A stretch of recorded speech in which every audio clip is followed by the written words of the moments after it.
Welcome everybody to episode 103 of the Josh Lopez Wrestling Podcast. It's Friday, Nope, not yet. Maybe it's just my tingling senses and my premonitions of excitement for the Rumble of Great Royalty. Yes.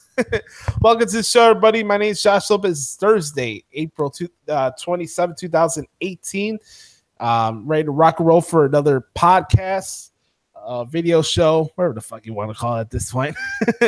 we do the show every Thursday, depending on our schedules. It could change from here and there, but our always the goal to drop at least one show a week for you guys for your listening pleasures. Just have a couple of favors to request.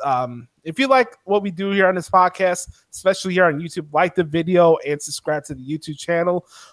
If you're a listener on Apple Podcasts or Stitcher, please leave a review or rating.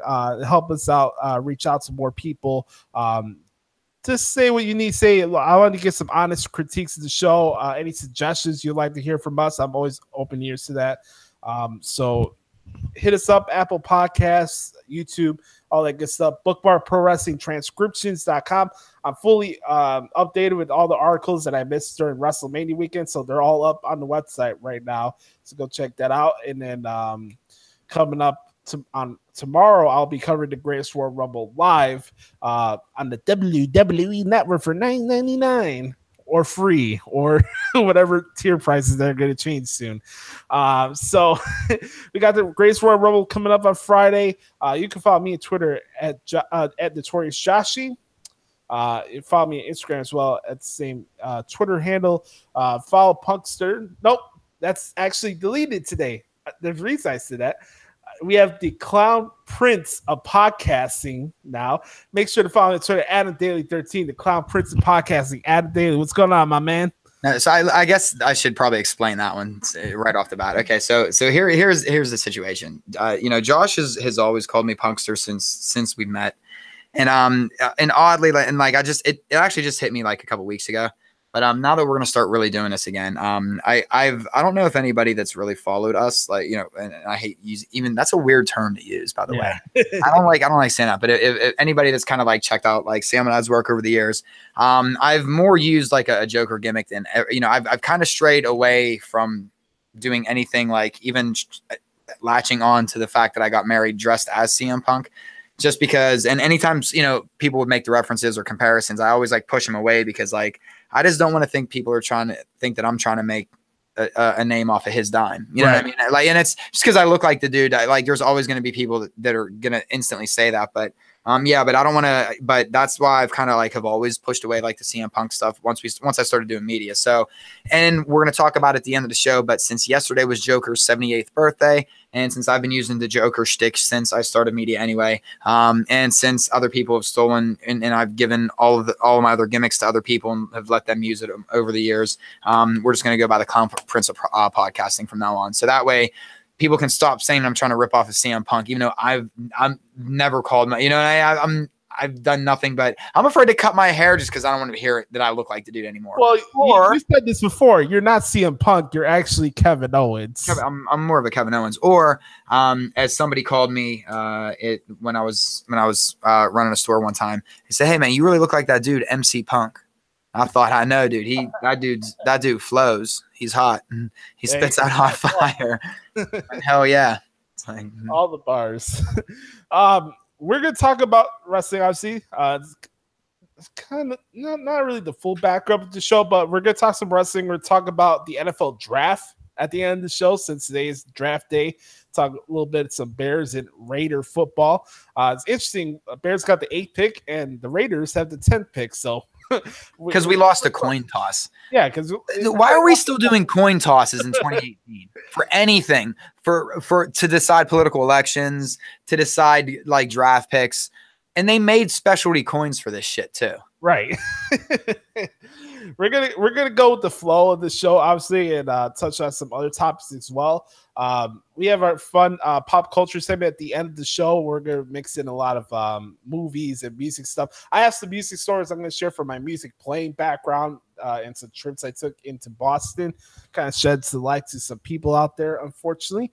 But you know what we do here, whenever it's a countdown recount or a pipe bomb or this podcast or any of the fucking shows we do, we always keep it 100 here. So we're going to keep the tradition going. So if you have any questions for us, as we are doing this live on YouTube right now, drop it in the chat box and we'll give you a shout out. So I want to start. Full disclosure, and I apologize, Josh. I hope nobody's watching live because I still hate this camera thing. I'm very so if like I don't want anybody like to think that I'm intentionally not looking at the camera most of this time. So I want to start something not wrestling related. Actually, I want to start off with this. So we're coming off the heels of WrestleMania. We're coming off the heels of the Superstar shakeup. And you got John Cena now doing blockers. We have the Miz coming up with the new Miz and Mrs. show they're going to have on the USA Network. A lot of these superstars are now getting more opportunities to make a name for themselves in the mainstream culture. And I don't think that's being talked about enough in these circles a lot. A lot of these shows are just about booking and stuff, but I like to look at a bigger picture standpoint. I think not only is it a great time to be a wrestling fan, but it just shows that the business is in a great position right now because you have a lot of these talents who are being accepted in other entertainment ventures, and I think that's very, very cool. Yeah, isn't Johnny Mundo, John Morrison, whatever he's, John Hennigan, whatever. And Impact. He was Sam just put up a commercial the other day. I don't know if she's listening or not, but Sam just put up a commercial. She's like, look at this. And it was just him like doing like one-arm push-ups or something. Didn't even say a word. I don't even know what the product was for. I have no idea. I just know that Johnny Nitro was just doing push-ups for some reason in a commercial. But yeah, no, there's a lot of like crossover stuff going on, man. I think that's really good for the product. It's good. Well, it's good. I think it's good anytime you start to see, just even last year when we saw the big when we saw the Bullet Club kind of invade Hot Topic. Right. That people don't realize the significance of that because that's an independent, non WWE manufactured, gimmick and faction and story that was able to penetrate retail stores, on their own with, through Pro Wrestling Tees, shout out to everyone that, made that happen. And that's an impressive spot to be in for a wrestling fan. You know what I mean? So, and not only when you start to see, come on, we all get a kick when we see like a wrestler pop up in a TV show or a commercial, right? Don't we? Mm-hmm. I do all the time. Not only in the mainstream culture, but here's another wrestling topic I want to bring up today. And you guys can answer this as well in the comment section after the show's drops. We're all wrestling fans. We also like video games as well. Who doesn't love wrestling video games? So here's the question I have since this Throwback Thursday, just bringing some nice interactive stuff here. Tell me the best match you ever had in a WWE video game. It could be against a friend or a family member, anybody. Like, did you have wars? Do you have a 2-on-3 falls match that you remember? Like, what was some of like your favorite memories of playing like wrestling video games? Man, I can't really talk about it. In a weird way. So, okay, I believe it was SmackDown versus Raw 2008. I think it was 2008. Because I think that's the one where you could still, at the time, you could still create titles. You could create, whatever. Well, we were living in. I know it was the 2008 was the year that we got the most action out of it. So I don't know whatever. I think it had to have been 08. But my buddy and I made, we were living in Charlotte, both single at the time. It was almost like it was our like delayed college years. But so we spent most of our Saturday nights. This shows you how interesting our lives were. Like, we moved to North Carolina. All of our friends back home think we're having these like wild like lifestyles down in Charlotte. Yeah. Meanwhile, we're just spending every Saturday night creating pay-per-views on SmackDown versus Raw and just getting belligerently drunk playing these like pay-per-views where we were creating storylines, factions, characters. We had 30 people created, and I can't really even explain some of the characters because we were really trying to one up each other when it came to the offensiveness with certain characters were done because they were supposed to be gimmicky, but then we were really starting to one up each other when it came to offensive levels of stereotypes that are never portrayed ever in, you know, professional wrestling, because we never see stereotypes in professional wrestling. But we used to have some brawls though, man. I mean, we had a women's division and a men's division. It was like crazy good. And we would play for like hours. Literally, we would structure these pay-per-views so that it was a sickness in hindsight. That's why I think that's why another reason why it's good that I quit drinking, because we would just be going for like 6 hours at a time on every Saturday night. It was like our neighbors would come over to watch us have these matches, like that were just absolute. But I think some of the best matches we had were creative people.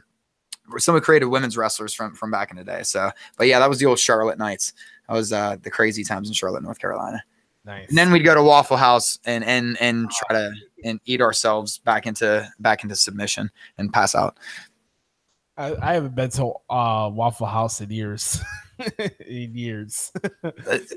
Well, that's because you're smart. And you're straight edge, brother, and you don't drink, and I think you truly have to at least have consumed a couple beverages to truly unlock the potential in the true essence of a Waffle House meal.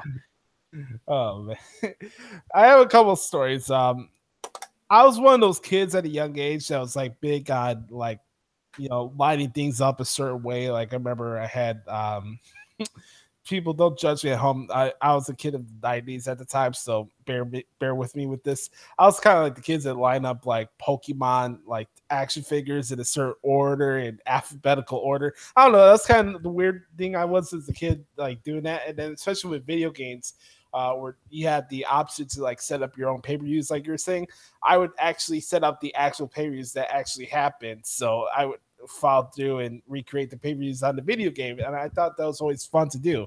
I remember times with my cousin Tommy, and we would have like 45-minute Hell in a Cell matches, and you're just having the hardest time trying to make sure you don't tap out, and you're hitting like the R2 button as fast as you can.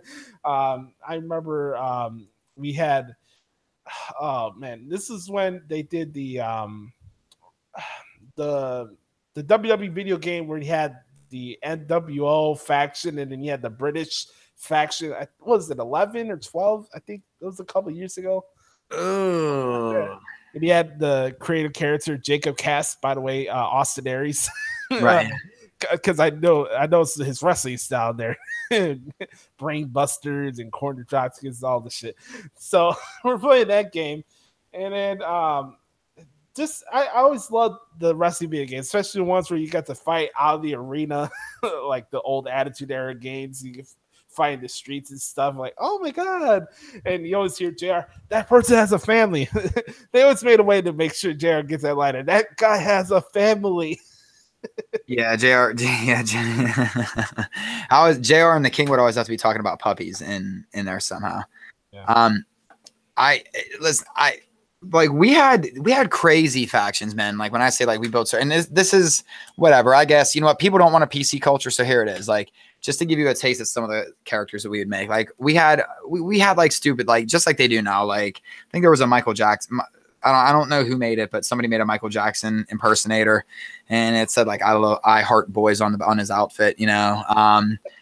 But that wasn't even the tip of the worst one, and I'll take claim for this because I don't want my boy getting in trouble for this, or anybody like give him side eye for this. But this was one where I knew that I crossed the line, and I was like, okay, I don't think I should do this anymore. But I actually, and because this was the first year you could implement your own entrance music if you wanted to into the game, like you could upload music into the game, and I mean the entrances were fully customizable or whatever. So I made this dude, and I understand how highly offensive this is. So guys, I am not proud of this. But I was in my 20s and I was an asshole. But I made this dude called the Prisoner of War, and he had a handler, and I forget what his handler's name was, but they came out to Muhammad Hassan's music. I uploaded Muhammad Hassan's music into the game. Nice. And I had it so that the Prisoner of War was like all beat up, and his handler was at the time Al-Qaeda. And he had like and the Prisoner of War had a hood on his head and was like all scarred up, and his entrance was so that when his pyro went off, he fucking fell to the ground, stopped, dropped, and rolled all the way to the ring. Oh, I mean, it was badly offensive, like horribly. It was, in hindsight, I'm really a bad human being for that one.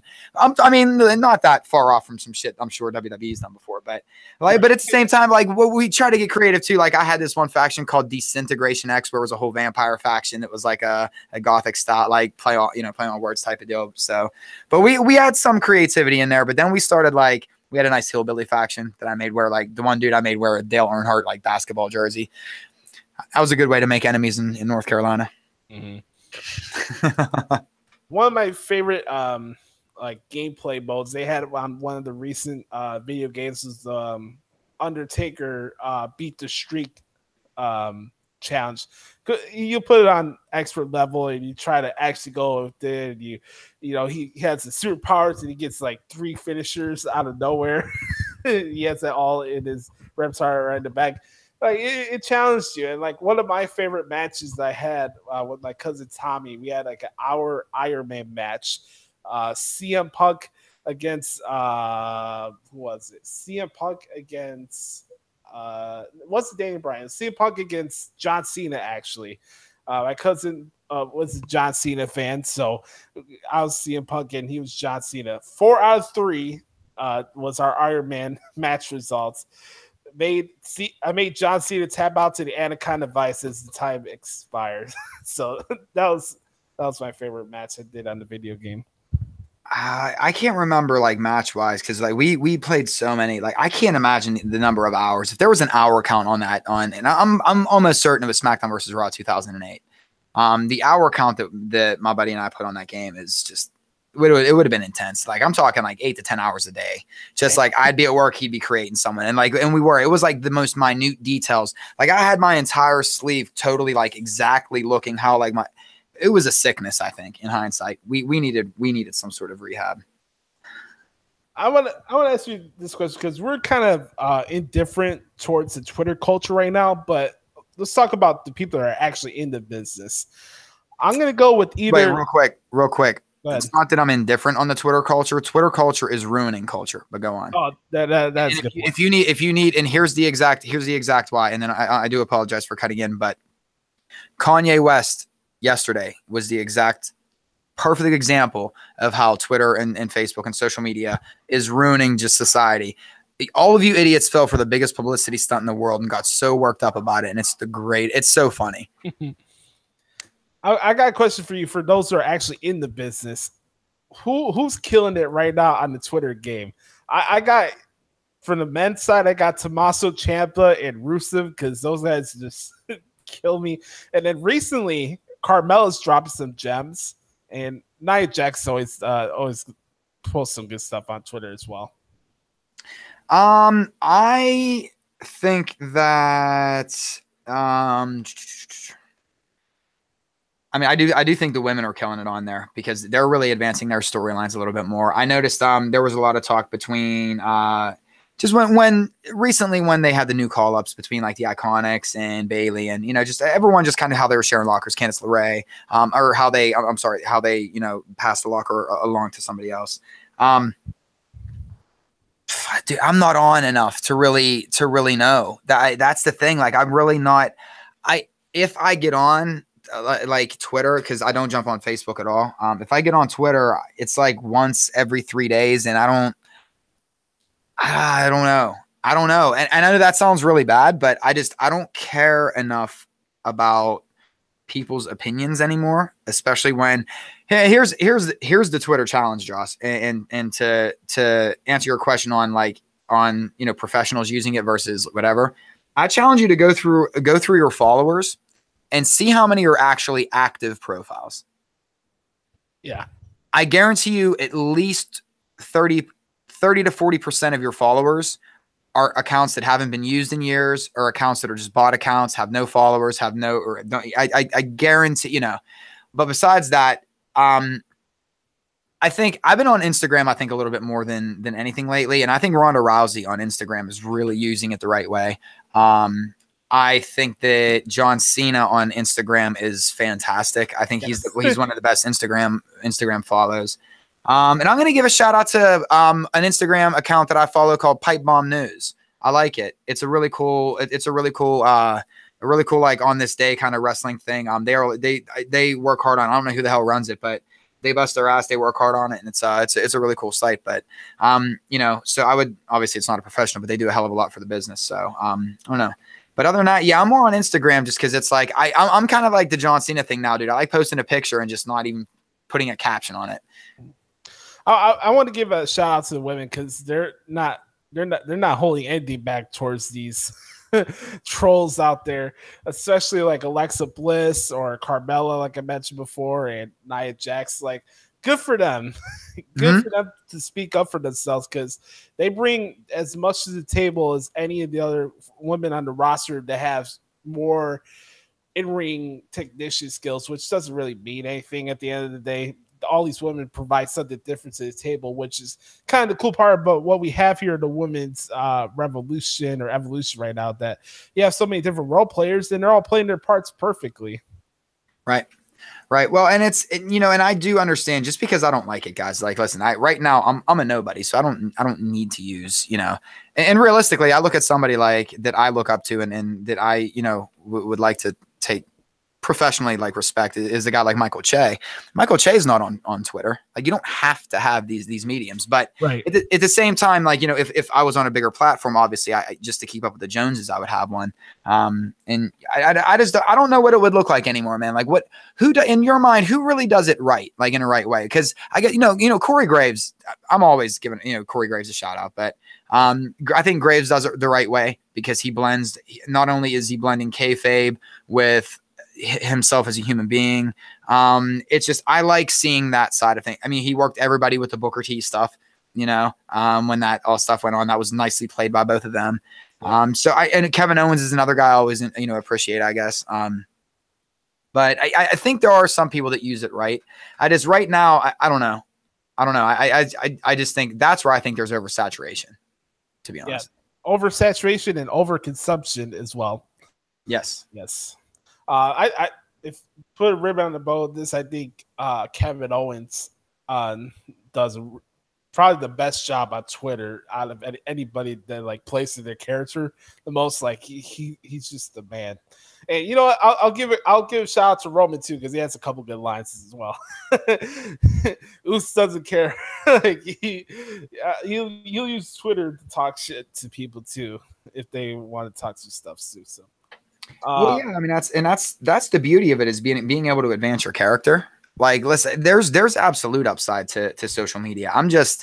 I am, I guess, over everybody thinking that the bubble that they live in on social media. When you have a public profile, like my shit's all private down because it's just people I know and I don't really give a shit. But about I don't care what anybody thinks anymore. And neither should anybody else. I actually thought, and this is Josh, this is something that I battled with. I actually put my profile on public like a week ago. And then I thought to myself, why? I don't need retweets. I don't need likes. I'm not looking for that, and I certainly am not looking for you put one opinion out there and all of a sudden you have 10 people hit you and you can tell that they're all bot accounts. You can tell they're all bot accounts. It's so that's Sam's new like guilty pleasure. She just sits there and reports bot accounts all day long. And waits for the reports to come in. Yeah. And she's like, got 10 more removed. Like, it's like a bounty for her now. But that ain't a world I want to be in. And shout out to Shane Helms. That guy's hilarious. That was good. That was well played yesterday. Yeah. Can you shut up? But I do think that there's a lot more that can be done right now on Instagram because listen, a lot of times a picture can say 1,000 words. You can put short form videos on there too. And it's not getting all, it's Twitter it's just toxic. It's a toxic place, but you got to use it to market. So who's doing it right? Cena, Owens, Graves, and the entire women's division. Yes, sir. And the independent wrestlers have to. I mean, let's face it. That's how to get over. Yeah, you got to plug in those shirts, man. They're all in. Yep. Yeah, all in. Plus that's how you sell the personality too, Right. Cody Rhodes, man, he just triggers people these days. Like I love it. Oh, people hate Roman Reigns, look at the shit that Cody Rhodes gets. I love Cody too. Oh, Cody, he's really his brutal honesty has been refreshing. Even when it comes to self-criticism, that's very refreshing. Let's talk a little bit about like our highlights from Raw or SmackDown this week, like stuff that stuck out to you. We don't have to break out the whole show. I want to start off with this from a positive standpoint. I love the mishrash and what they were trying to do with like Seth Rollins and Finn Balor the other day, and they're trying to put on their t-shirts and we could join the Balor Club, right? The Balor Club's for everyone, and then Finn Balor says no. They try to join Seth Rollins. Props to Bo and Curtis. They're getting TV time each week. They're getting the spotlight each week. They're not being hit away on Superstars or Main Event or whatever, so they record before Raw these days. So I'm happy that these guys are getting TV penetration and they're still being part of the show. So shout out to the Mizraj. I'll never forget, especially the Christmas show they had in Chicago last year, and they were singing Christmas carols and they're popping everybody in the arena. I like the Mizraj. I like what they do. I do too. I'm interested to see where they go, or if they attach them to somebody else, or if they just kind of, float around the tag team division by themselves for a while. I don't know. Do you think they'll keep them together as a tag team at least, or do you think that's something to where eventually they kind of split them too? Or you could do a split. At the same time, though, there's a couple of scenarios you go with this. I think you could have them be the new Stooges for this era of wrestling. You could have them join the platoon of the Deleter of the Worlds. I saw that tweet that Bray put out the other day where he said, come join and be enlightened with him and Woken Matt, which I'd be all for. I think that'd be pretty cool that Bo gets to work with his brother and Curtis Axel gets enlightened, maybe takes a trip to the Lake of Reincarnation. He doesn't turn into Michael McGillicuddy, but who knows? As long as we're not talking about the Hollow Earth and the Lizard People, I'm good. Yes. Yes. Other stuff on the show. The woman got the main event of the show, obviously, and we got to see some interaction with Ronda Rousey. This girl's getting pots, man. She's a star. It's just that simple. And how fluid she is in her timing and her facial reactions. She gets it. She's a wrestler at heart. You don't have to be a rock scientist to figure out that Ronda Rousey would be a success in this field, especially with the character or whatever mantra she displayed in herself at USC. I'm happy for her. It looks like she's loving it. She's always pumping out pics of what she's done in the ring on Instagram stuff. I'm happy for Ronda, the person, that she's happy in a better place now more than anything else. Yeah, I'm sure she's making a crap load of money, but she's found internal happiness and she's doing something that she wants to do and she's having fun with it.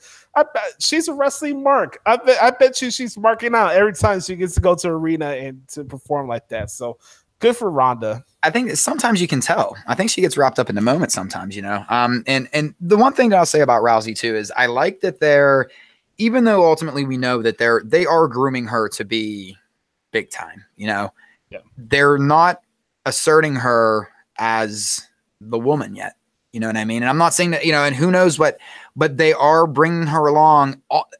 Like they could have thrown Angle straight into a main event type of spot. Right. But he really wasn't ready when it comes to the entertainment side of it. Because when you go back, that's why I mentioned that last week, that the first year of Angle's career, it's almost like he got over because of how goofy he was, because he wasn't he got the entertainment aspect of it, but it didn't come natural yet, Yeah. We're kind. I don't want to say that we're getting that with Ronda, but I like that they're not, because that was going to be everyone's big complaint, right? Well, she's going to come in and just be the new Brock Lesnar, and she's going to be, and look at how they're stringing her along. Like right away now, she's got a little, a friendship going on with Natty, which I'm sure is going to end poorly, and Natty's going to turn on her, or maybe not, or however they do it. Yeah. They're kind of bringing her up the ladder. They're not starting her at the top of the ladder, and that's something that. Isn't that refreshing too? For all the complaining, Josh, and everyone. So, and I agree with you. Like, and that's why I mentioned her when it came to Instagram and talking about social media, because I think everything that she's showing, how, you know, because that does matter. I mean, WWE wants you to, you know, they want you to market yourselves, and how she's doing it is in such a respectful way. She's paying her dues, you know. I mean, that's how she's thanking the locker room. Like, she's doing all the right things. And I mean, if this could be her long-term future, like, period. Yeah, and you wouldn't even second guess it, because that's what she wants to do. So I'm very interested to see what she does. She's gonna be fighting Mickey in the UK tour that's coming up. By the way, I do have to mention this, because what these performers do for our entertainment, we're spoiled fucks. Let's keep it 100. We're spoiled fucks for what these guys sacrifice in the time they take away from their families. So look at this. Last week, they're taking a trip to South Africa to do a live event tour. They come back to Raw in St. Louis. By the way, St. Louis is a dump. I'm going to throw that out there from personal experience. You can say I have Midwest bias, but I don't care. St. Louis is a dump. But so they do Raw there.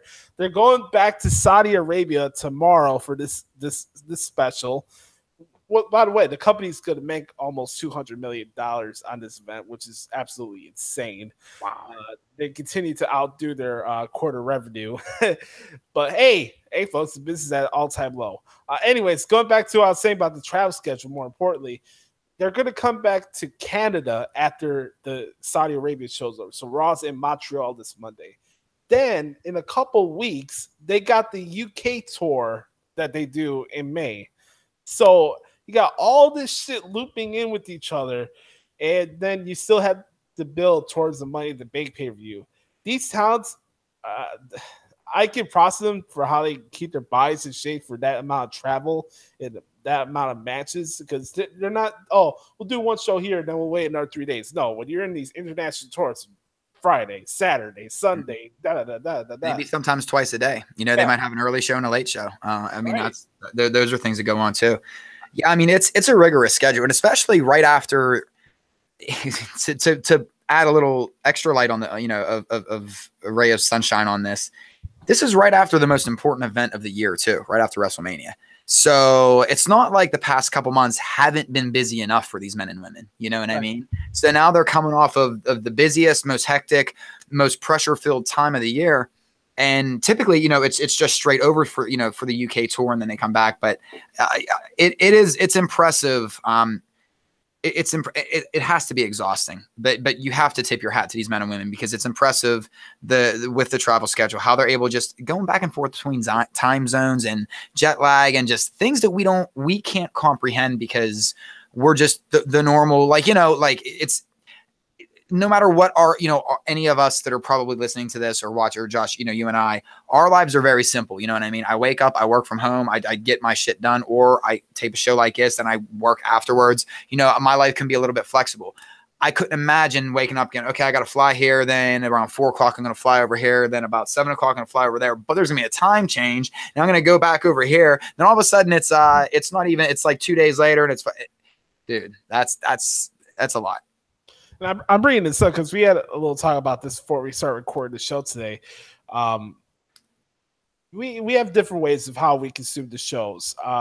Adam obviously has a family that he has to look after, and, you know, 168 hours a week, only so much time can be dedicated to wrestling, right? So he's opened up before about, like, he's not going to watch every single segment of the show or matches, more particularly. Like, we were talking about it, or like you said, yeah, you watch for the dialogue and the storyline to see where they go with the promos and stuff. But, like, for me, it's kind of different. Like, when I watch Raw now, it's more of me getting more practice if I want to do, like, some actual commentary from if I wanted to get into business. So I look at it more differently now than a common fan would. So, like, when you look at the travel schedule they're doing, I can understand why a regular TV show would have a gazillion tag team matches or things to put less stress on their bodies. That's something that we don't pay attention enough to. You know, we're not expecting a pay-per-view quality show on television. And if you do, you're just not being realistic. Well, you got to protect your investments. Yeah. Like, yeah, even then they're still busting their ass to put on entertainment matches. Look at like what they did with Kevin Owens and Sami Zayn and Braun Strowman and Bobby Lashley this week. That crowd was going insane for that match. And it's just Braun being Braun running all over the place. The Strowman moment, baby. I told you. Once a week. Every week. Braun's killing it, man. I think him and Lashley could have a good feud with each other. I think that's where they're going with this. You know, Lashley's playing, oh, hey, I'm back, everybody. And then he's like, get you, Strowman. Yeah, there's one or the other. I feel like there's going to be a switcheroo going. But you know what, Josh? I was actually – it's funny you bring up like I guess we're talking about just different talents and you know, fast forwarding through things. And, you know, like I said, a lot of times, guys, I'll skip through certain – not the whole match, but like a lot of times on Raws or SmackDowns, I'll skip through a decent part of the match is just for time constraints, because I don't want to miss the stories that they tell. Because I do believe that there is an important, you know, that is just as important as the matches a lot of times with WWE. I will admit, like Josh, we've kind of been talking recently, like, oh, you know, well, who's your guy? You know, I don't really have a guy or a girl, but you know what? I realized this week I do. Dude, when anybody says every week, like, you know, so who do you know, what talent do you look forward to every week? Honestly, for me, it's Corey Graves. It's hands down Corey Graves. That's 100%. I noticed that I am, even though I still do fast forward through some matches and not the whole, you know, again, not the whole match. I watch the start, usually watch the finish. But I've been leaving more of Raw and SmackDown on because I enjoy Graves' commentary. And I'll get lost sometimes in you know, in whatever story Graves is telling. So that being said, we're like later we have a funny, you know, like when we get into our pop culture stuff, I want to talk about like a t-shirt thing that Sam and I bought yesterday from WWE shop. We actually spent some money it's been a while, but we spent some money on their website. But my question is when are we going to get a fucking Corey Graves shirt? Right. Corey Graves shirt. We got a Paul Heyman shirt. We got a Bobby the Brain Heenan shirt. And I listen, and I'm not, we absolutely should. Why do we not have a Corey Graves shirt? WWE shop. I want a Corey Graves shirt. Now, get the man some merch. Yes. I there's times when I'm covering the show live that I had to have like a spit take because of him like saying "Shut up, Saxon." It's like a weekly routine now. You know, he has a perfect time like "Shut up, Saxon," and then he told Tom Phillips to shut up now too. By the way, Booker, even though that was a one-night thing this past Monday, Coach will be back on commentary this Monday. Coach was doing some cross promotion, and good for him. You know, get to do different platforms and stuff, and help expand the brand of WWE. I think that's cool.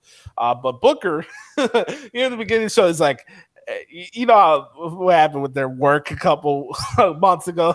It's like, if I catch you in the street, and he even said at the beginning of the show, "All right, I ain't Coach, I ain't Byron. Don't start." There was a line that Graves used on Monday night that he said something about he was playing too hard in the paint or something. And then as soon as he said it, Cole had to read his lines, but you can see Graves instantly look up at Booker T and they made eye contact. And there was some sort of inside joke with that line that I'd love to know. But even on SmackDown, I didn't catch this the first time I watched it. My daughter mentioned it to me. She was like, "Hey, did you hear?" And I don't like the fact that my 8-year-old, by the way, calls Corey Graves Corey, like by his first name, like they know each other. It's very odd, you know what I mean? But I guess Graves pulled out a Hugo Glen Coco from Mean Girls, which is like, and it's, I applaud this man for quoting this movie every week because I think I quote it once a day at least too. So no, man, listen, I've caught myself. And so, you know, it's what kills me. Yes, Baron Corbin, you were right. And I was right because we were both arguing that Corey Graves was going to be my favorite talent. And I just didn't know he was going to be an announcer. That's all. Neither of us knew. So we can just be friends now. Yeah, Baron Corbin helped out the man. Damn. But it is, I will admit that is true. Like, you know how, so we always say, Josh, like, you know, but I'll be the first to say, and if that's, everyone has to have their hard take or their whatever. Yeah, we need a hot take. Is that what it's called? An opinion? Yeah. So my opinion, okay, so like when I was a little kid and Bobby Heenan was the reason why I fell in love with professional wrestling, and now that it's kind of coming full circle to where it's like an announcer again, that I do think should be a manager for a certain Baron Corbin, and they would be awesome together. Hint, hint. Wink, wink, nudge, nudge. Yes. Graves is probably like, don't put any more work on me. That's the last thing I need. By the way, I want to give shout out to Alexa Bliss. The moment of bliss thing she did on Raw is gold. This whole reverse psychology bullying bullshit is really funny. But here's the thing, like, here's what I don't get with like the common fan these days, where like we're like nitpicking every little thing that happens. Heels are allowed to be hypocrites. Heels are allowed to not make sense. They're supposed to be hypocrites. That's yeah. I mean, that's by definition, a heel is not supposed to do anything that makes sense, that's moral. I mean, you're supposed to be the most immoral, deceitful, like just you do whatever you got to do to get over. That's why you're a heel. Yeah, that's why I miss Edge. Like he would be out front and tell you, I don't care, I'll do what I want. I miss Edge, man. He was the man. Yeah, really bad. Edge one of my favorite wrestlers of all time. We're sitting here talking like he's dead, though. I mean, Jesus Christ, he's got a podcast out there and it's like awesome. So yeah, let's not make it seem we're like, oh my God, Edge. Oh no. Go check out Edge's show with Christian, by the way. Not only on their podcast, but they're going to be coming back to the network, the Edge and Christian show. So I'm looking forward to that. And then there was some good storyline alignment they had on SmackDown where they had Sunil Singh attack Jeff Hardy because they got this match with him and Jinder going on tomorrow. I thought that was fine. I want to give shout out to Big Cass having his little breakout moment on Tuesday. It was nice to see him cut the promo like that. You know, I know people want to rush Daniel Bryan to be him in the main event slot and this and that, but I think telling a different story like this and helping a young talent like Cass take another leap, I think is a good thing for business. Yeah, it's a David versus Goliath story, and yeah, he's talking about, he didn't have to toy the indie scene, but hey, you're playing a heel part, play into the internet narratives, you know, get your heat. So I you know, is Daniel Bryan and Big Cass could be a groundbreaking feud? I don't know, but it's something different. I don't mind it. I don't mind it, but is Daniel Bryan just filling in for Enzo so that they could finish off that feud from before? And that's is that all this is? Short little dude that like Big Cass wants to toss around, and so now he gets to move on from this. Like he's gonna look over and just see like obnoxious blonde hair and just go into like Cass mode. No, man, I don't listen. I actually I know Cass took a lot of criticism for like the suit and stuff like that, but I don't know, man. I don't know of too many suits that are gonna fit that dude. Yeah. Listen, I like it's a different look and I like it. If they want to, I mean, obviously I don't want to say if they want to bring it back, like, hey, if they want to bring it back, like fucking, of course he's back. But, I just don't think, Josh, I don't think that they needed to do something different and almost putting him in a suit and saying, I'm money, I'm an attraction, I'm this and that. That's the only way they could have really shaken that whole Enzo and Cass gimmick. And they want that to go away. Even though it oddly kind of got past to Carmella, like now she's like, she turned it up a notch. Like, you know what I mean? Like she had it dialed down for a while, but now it almost seems like hers like got turned up a little bit. But, I don't know, man. I actually like what they're doing with Cass because it is different, and I don't want them to do the same things as they did before. Again, that's stuff we get too caught in the past with characters and even like storylines. And I get it. Sometimes they don't finish off storylines, or they don't, you know. But you leave your job or whatever you do for 9 months and go back, you're going to be somewhat different. You know, I mean, if you totally detach yourself and refocus yourself, and I mean, you know, you're around different people. So we have to start to think of these characters in that way too. Characters also have to evolve. Like I can't wait for the next evolution of Elias, you know, because obviously his character is kind of constantly evolving in certain ways. But with Cass, man, I don't know. What did people want? The same as what we had before, you know? This is what we're going to get a lot of, I think, with Daniel Bryan anyway, is underdog, because Daniel Bryan is the underdog, right? That's his gimmick. So we're going to see a lot of Daniel Bryan versus Goliath. Speaking of character tweaks and evolutions, what as a music guy, what do you think about the Nakamura remix? Oh, it's so good. Oh, thanks for bringing that up. I would have forgot about that. Okay, so I want to give a shout out to my lovely wife because she's beautiful. She's like really, really smart and like really, really funny too. But she's gonna punch me when she gets home for that. But no, that was to me brilliant. One, it kicks ass. The song kicks ass. But number two, I love he didn't want the WWE universe singing along anymore. So you get you get a Japanese singer. That's so brilliant. Because fans would still want to sing along because the song is hot. I don't know what he's saying though. I'm not going to pretend to know. I'm not even going to try and Google translate it because for me, this was the greatest way to troll people to really, and I mean, it's the same with, listen, there's a lot of entrances right now that are somewhat annoying, but they're annoying on purpose. They're doing it for reasons that I don't know, but I like what they did with it. I like that they're going with this whole, and again, the social media game was strong. Look at Corey Graves, like, oh, how are you getting all this? Habla Espanol. Because him and Nakamura were talking in Spanish because he doesn't speak English. But I think they were going back and forth in Spanish on Twitter. It's brilliance. Brilliance. Well, one last thing on the Corey Graves tip. His pandering for Carmella anytime she's on television is just absolute gold. Saxon, I didn't see you crying when Edge cashed in the Money to Bank briefcase. It's true. I like how they scrubbed Ellsworth from everything too. Oh, perfect. Total scrub. They scrubbed him away. But yeah, I don't know. I do like, and I also like the one thing about all commentary teams right now, both Raw and SmackDown. I like that they're not pigeonholing like Corey Graves or Coach or Saxton or whomever as you're going to be the antagonist, you're going to be the protagonist, you're going to be because Graves, if you notice, I mean, there's a blend of people that he likes. There's some heels that he hates, and like there's some heels that he builds up. There's some baby faces he builds up. There's some baby faces that he kind of like doesn't bury, but for sake of advancing storylines, I don't know. I think that's smarter than just having a heel commentate because it makes it feel more organic and it makes it feel more believable.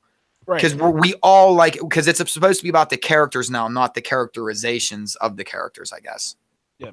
I want to mention this too. I want to give shout out to SmackDown and how they're slowly intertwining Almas and Eric Young and the Sandy faction. I think it's very cool that they're taking their time with this and they're actually imploring vignettes into this scenario because it doesn't happen a lot. It doesn't happen a lot with characters. We got No Way Jose down the scene. He's doing his thing with Baron Corbin. You have these new talents. I just think it's cool that they're imploring these vignettes with Sanity and all this and taking their time with it and not rushing with these guys. Sure, you could probably say, oh, hey, Andrade Almas is going to make his debut at Money in the Bank because he's money. He's a star. And you would buy that. I don't think there's a rush for it. So I don't mind them taking their time with intertwining these characters. You don't know when Sandy will show up, and you don't know who they'll attack. That's the thing. Maybe that's something where you have that's kind of a different take of Daniel Bryan's feud with the Wyatt family. Maybe Daniel Bryan feuds with Sanity. That's an option. You never know. So I think what these vignettes are doing with Almas and Sandy, it's cool that they're taking their time with it instead of just rushing them and assuming that everybody knows who they are. So I want to get shout out to the SmackDown team for that point of view. Yeah, that's a good point, man. And especially when it's only a 2-hour show, you want every debut to it matters. First impressions matter. And regardless, even though we know these, we know these men and women, but it's still that first impression does matter. We still haven't seen Absolution on SmackDown, right? Which again, I also think is smart because I think that I wouldn't be surprised if they got held off another week. Maybe until Backlash, maybe something happened. I don't know what they do with them, but it's just, yeah, everything you said is 100%. I agree with. I guess there's nothing I can really put on that, but you're absolutely right. I like that they've slowed the pace down so that, my one concern, I guess, last week was I don't want them to have surprises that are nonsensical. You know what I mean? Like, don't just take us on these twists and turns just to take us on twists and turns. But when you're slowing down the process of debuting people, okay, now it makes a little more sense, you know? Right. And I think it's an effective way to really ease people into what the new Raw and SmackDown is going to be, especially, again, the SmackDown side with it only being 2 hours. Yeah, we talked about this last week. Like, we'll get to see what new themes of what these shows are going to be after Backlash. You know, we got this pay-per-view that's going to happen tomorrow. And then next week will be Backlash. So we'll see what happens.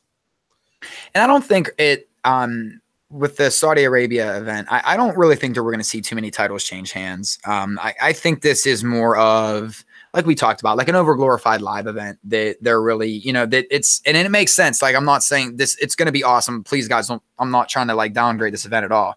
And I hope that they run with the winner in some sort of story, and I hope it makes sense. But I still am looking more of a live event with a worldwide gimmick attached to it at the end. You know what I mean? Like a Saturday night's main event. Let me say this really quick. I think something that can be added to these network specials, that you have an attraction match that you could air on the network. Like, I put a tweet out yesterday saying John Cena and Triple H are the Flashback Friday of this show. Like, you know, they had a rivalry in the past. They had good matches before.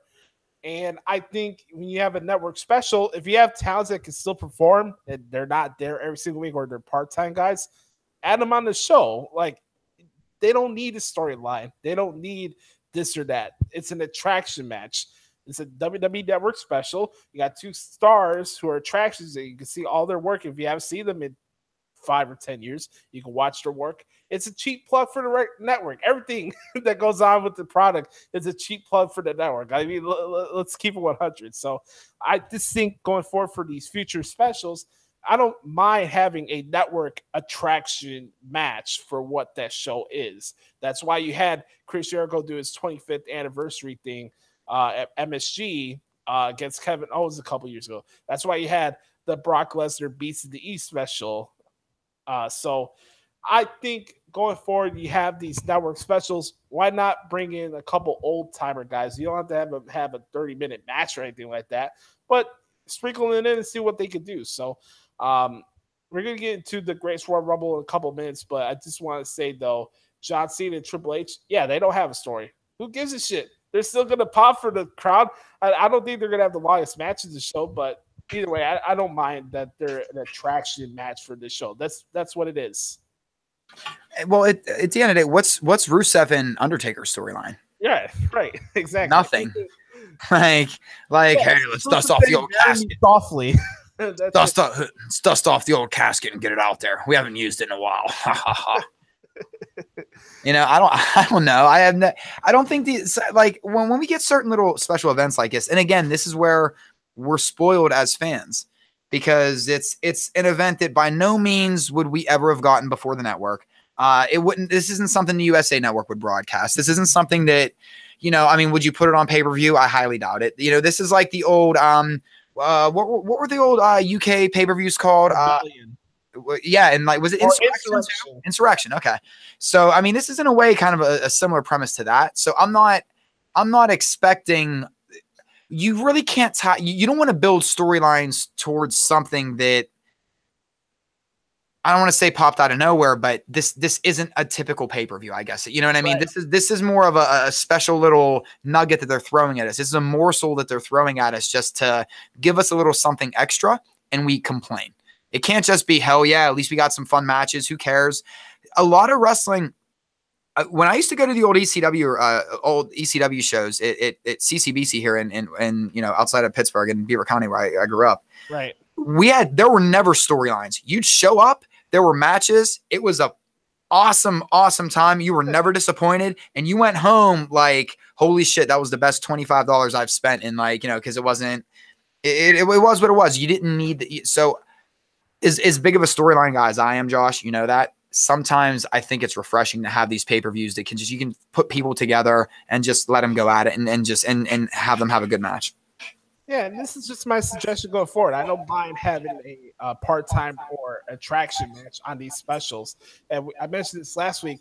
I think since the fact there's not going to be any women on the show, I think it'd be cool in a couple months if they have an all-women's pay-per-view or whatever on the network. Like you pick out a Saturday or something like that. You can have an all-women's show or network special on that. You can do the same thing there. You can have, I don't know, you can have Trish versus Sasha, something like that. I don't know. It's the idea. No, yeah, that's something that I've talked about, and Sam and I have talked about even when we were still doing our show together.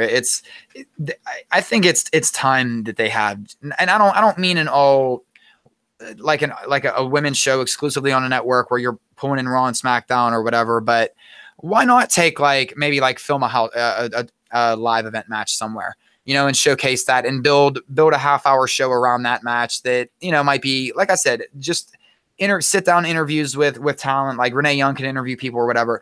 I think it's time we have a dedicated half hour to an hour show on the network that is just dedicated to women's wrestling, a weekend review. And like you said, eventually build towards that, pay-per-view where it is women's only, you know what I mean? Maybe something for like a Mother's Day pay-per-view, or they'll figure out a gimmicky month somewhere where it'll tie in with either a cause or something, and you can have an all female pay-per-view and it would be a success.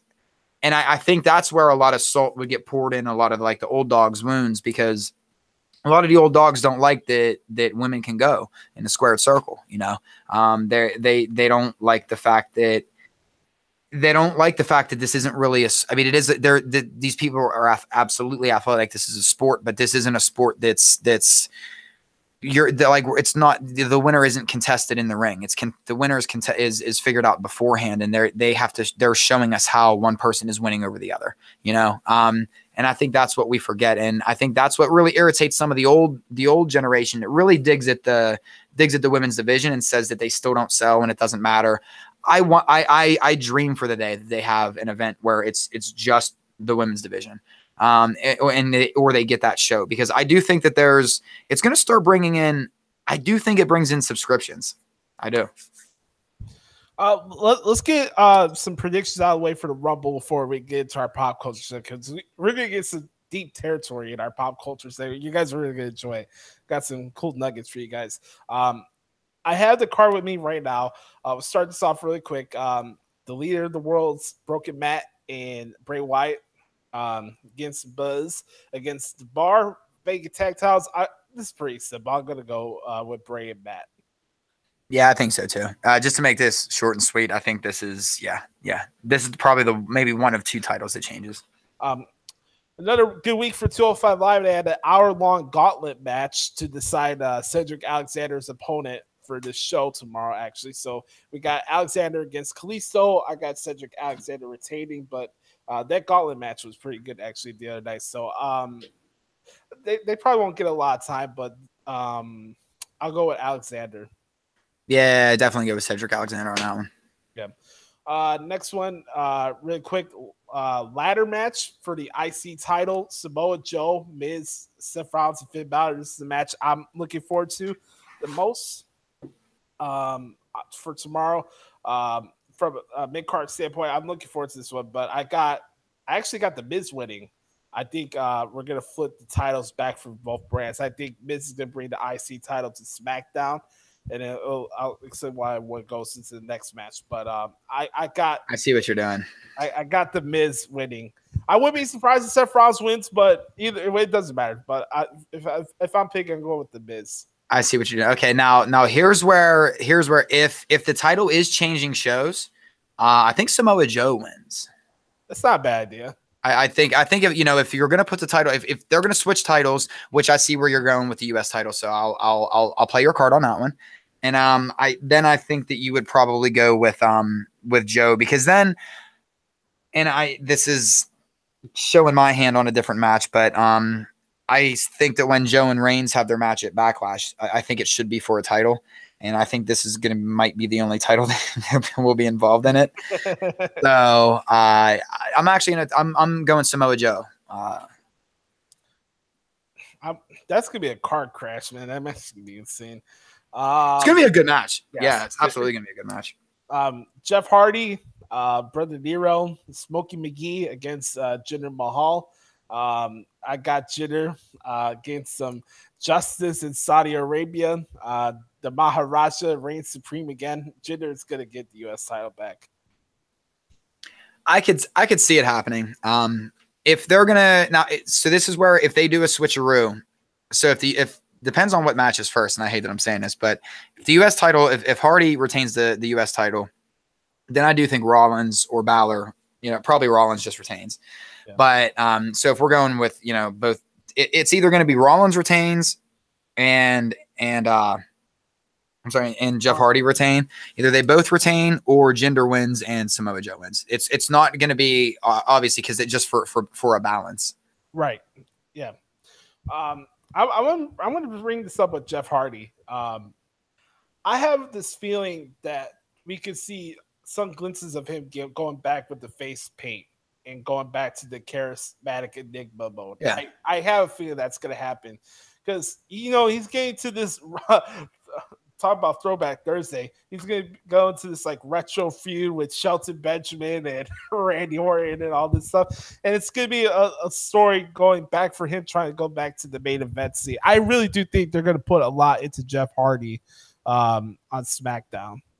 I do too. I just think he's so over the face paint, and like I think there are certain things that like he looks back on like the tore up pantyhose for sleeves, you know what I mean, that you would wear, like how he just wears like the bodysuit now and stuff. Right. I think there are certain things that he just probably over and he just doesn't want to do anymore.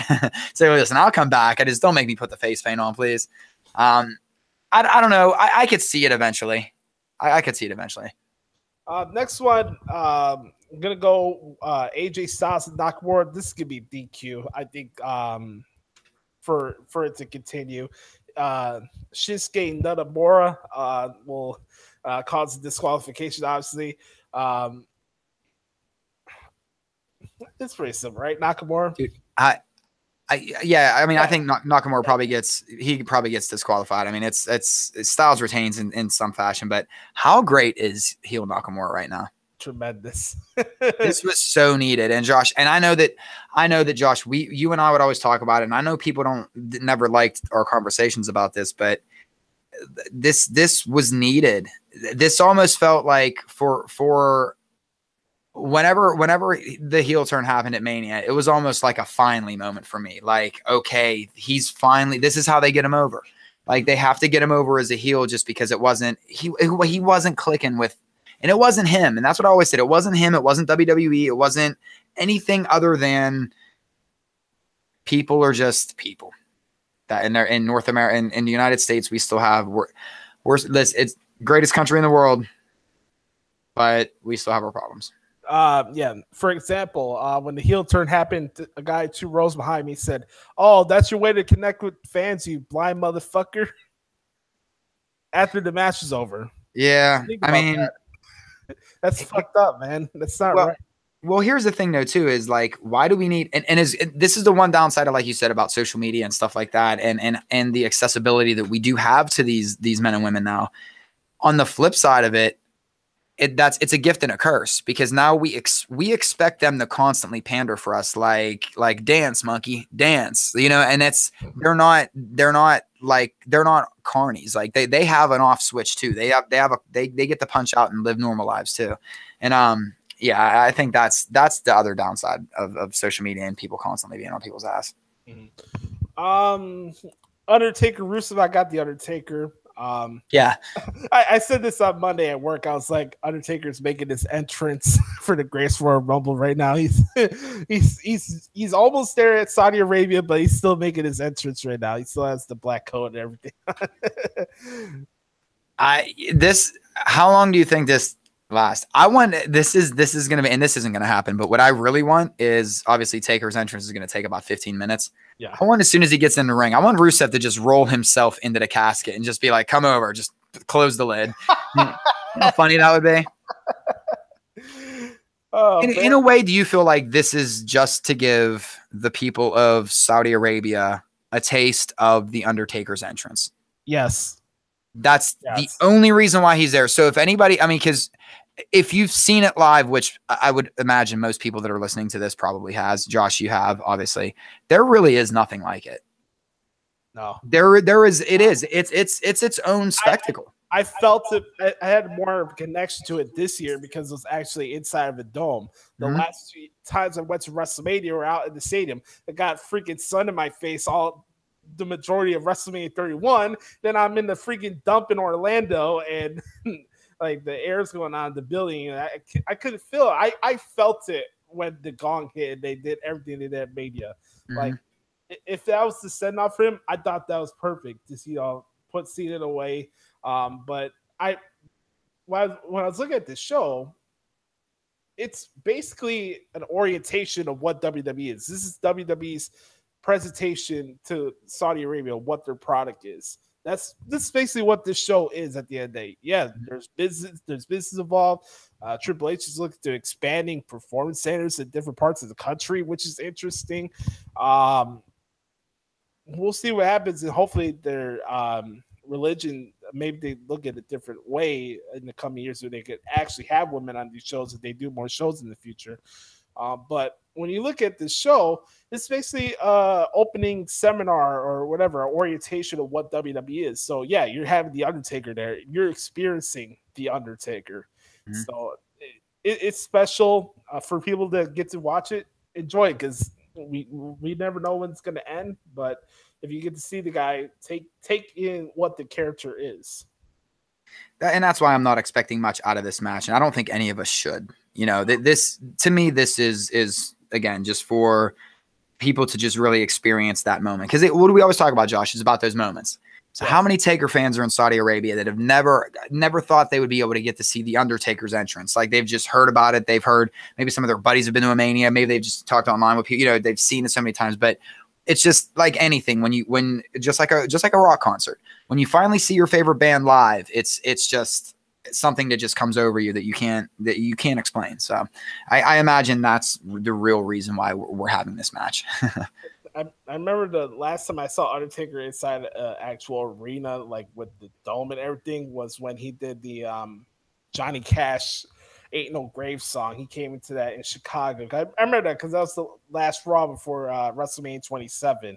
He had that segment with Triple H and Shawn Michaels. That was pretty cool. So take in the Undertaker, breathe it in, man. Yeah.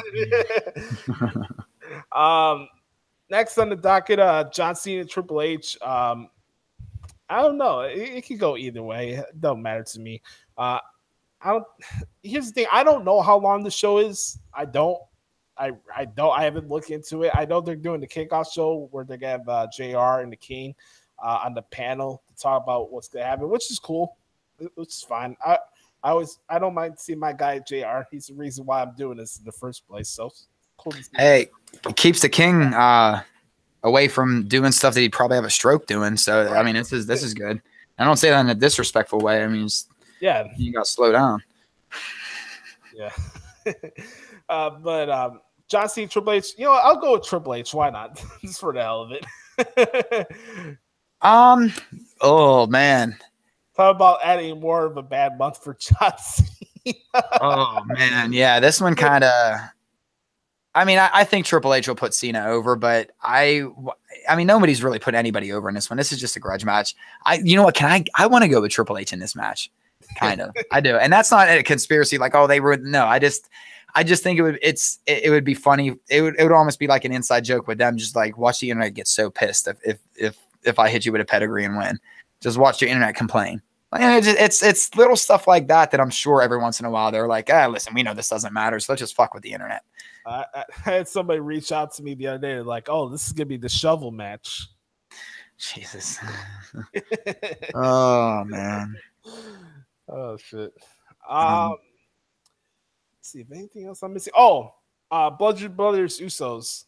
That's probably gonna be a DQ too, especially with the trying Naomi with this now. They stole that victory at SmackDown on Tuesday, so I don't expect a clean fish in this one. Bludgeon Brothers are chain. All right, so this is proof that you should never trust a girl with a big butt and a smile, because that chick is poison. If you know your Belle Biv DeVoe. Yes. Number two, I think this is hysterical that, and listen, I'm take this for what it's worth, but they're supposed to be like Rowan and Harper. They reinvented them, repackaged them into these like, we don't know what they are, kind of beasts that like they're stoic and they're just like these monsters. But yet, like a month into them being like these, that's all it takes, a little booty shaking, and all of a sudden they're distracted. Like, already? You're showing their hand already? So now every tag team out there is going to be hiring a chick. Hey, we're going to need your assistance. they're just like every other guy. I don't know. I just don't get me wrong. I love it, and I think it's hysterical, and I think it's the right way to start utilizing men and women together again, and maybe like and maybe going for like an intergender match coming up, because maybe the Bludgeon Brothers could get somebody. I mean, I don't know. Maybe like a Nikki Cross, even though she's with Sanity and stuff, you know. Right, yeah. But I don't know how or what they would do going forward. But I just think it's like maybe like 6 or 7 months from now, after like they blew through a bunch of different tag teams and nobody can quite figure it out. Then it's like, wait a minute, their weakness is women. But now it's already like, oh, just get someone to shake their ass a little bit and it'll distract them. Like, what? Yeah. Throwing these sledgehammers at people for like 2 months now, and that's all it took was a chick. Yeah. Twerking. Make it glow and twerk. Yes. Wow. But I thought it was funny though. I'm not trashing it, because I got a lot of enjoyment out of this. It's just, I just thought it was so soon to show their weakness. Right. I get you. Roman Reigns, Brock Lesnar. I don't know what's gonna happen in this match. I said I want to see Roman have his house, so they had the title on the show each week for that reason. I won't be surprised if Brock Lesnar wins, because hey, we have a UFC fighter. You can't lose to a fake wrestler in a cage match. Yeah, we're still talking about the same show that has a dead wizard taking on the guy who believes he has his own holidays.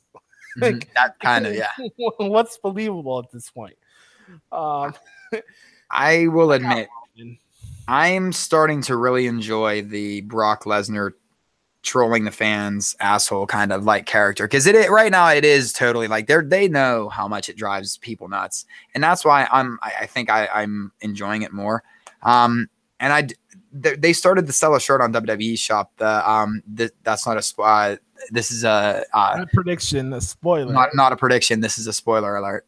Yeah, I still think Lesnar, just like last week, man. I still think Lesnar retains. I think part of it is, and I know this is petty, but until they prove us differently, I'm still going to go with what has been proven in the past. I don't see what they consider their main title, because ultimately I think the Universal Championship is their main title.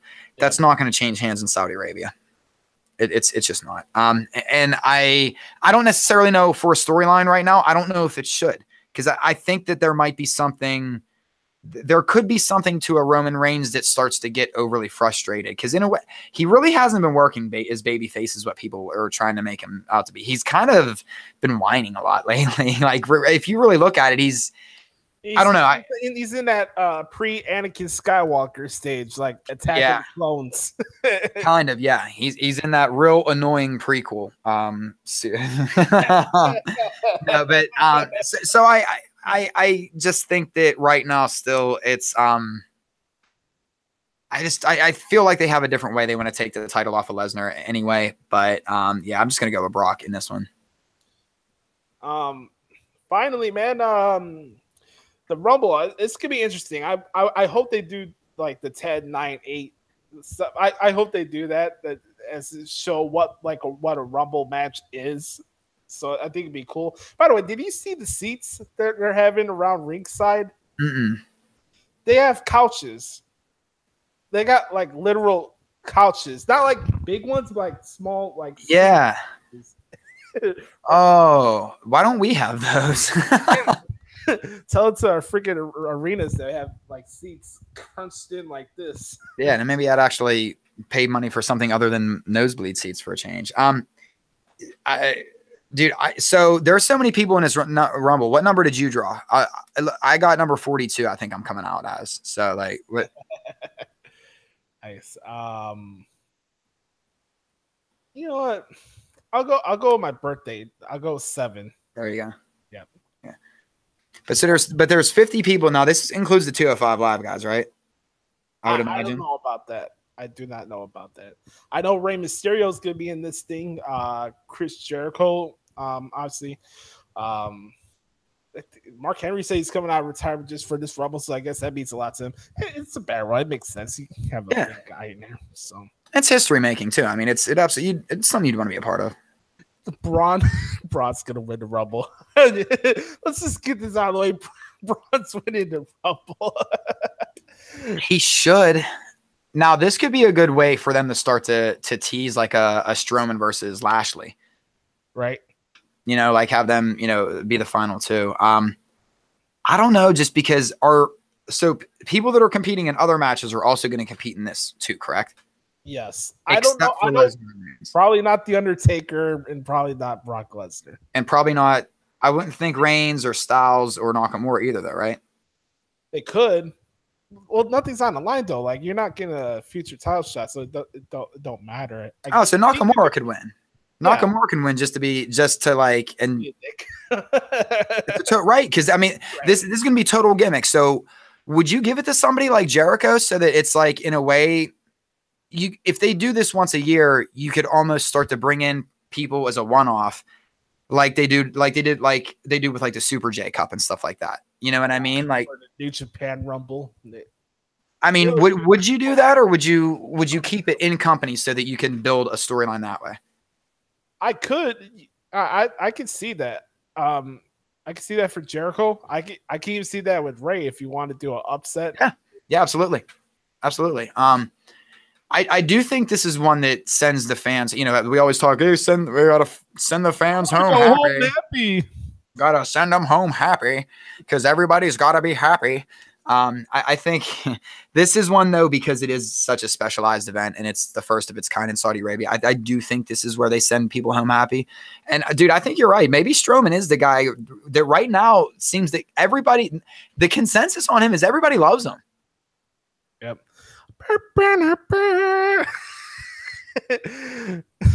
Cena. I think he's gonna try and keep in the. What do you think is gonna happen when Nikki Bella and Brie Bella come back? That's gonna be an awkward locker room, huh? Oh man. Hey, it's a free agent, so it doesn't even matter what brand he's on to. That's the thing. That's the beauty of being a free agent, baby. He earned that. Yep. That's our conclusion thoughts for the Greatest Royal Rumble. It's gonna be an interesting show. Not expecting a lot from it for storylines. That's what Backlash is for next Sunday. So, it's gonna be an interesting environment. I haven't fully got to see the full stage or the setup they have. All I do know is that they do have couches around the ringside area. So, screw you guys, getting to sprawl out on your shit, your stupid misogynistic assholes. Stretch out your legs and shit, enjoying this show live. But you know what? It's gonna be an interesting show. We'll see what happens.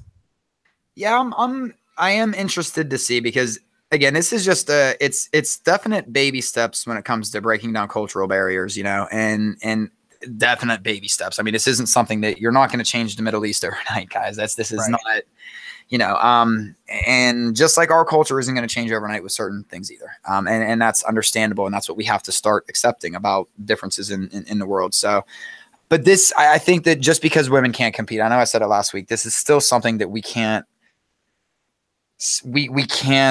gloss over the importance of this and how this is just going to start to open that door so that maybe 2 or 3 years from now, that maybe the women can compete, right. Because women can't drive. Again, I'm pretty sure women can't drive in Saudi Arabia.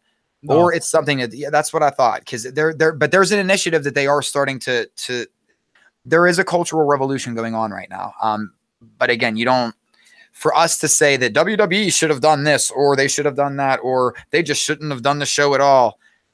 You want to help progress. And just because progress isn't exactly how you see it, sometimes progress looks a little different, but as long as the end result is the same, what does it matter? Like that's where I guess I get lost in the arguments anymore, is that the pettiness of I totally understand. I am not endorsing that what goes on, you know, that type of culture, but at the same time, we know that going in, you know what I mean? So we just have to accept it. It's an unfortunate thing of life that you have to accept people's beliefs.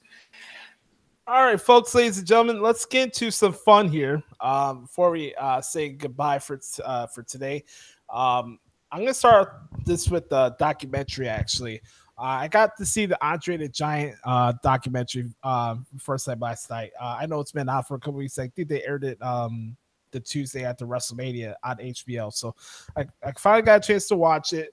And it was shorter than I thought it was gonna be, but I thought it was cool. Like, you know, you have some certain documentaries that'll go for 4 or 5 hours and they split it in different parts. Like, I'm an Eagles guy. they made 2 weeks out of this shit. 2-3 hour parts of their story. So it was like a 6-hour thing in total. I'm an Eagles guy, so I saw documentaries. For those that don't know about me, I'm actually a big documentary guy. I'm more of a documentary movie guy than I am watching television. So I love documentaries.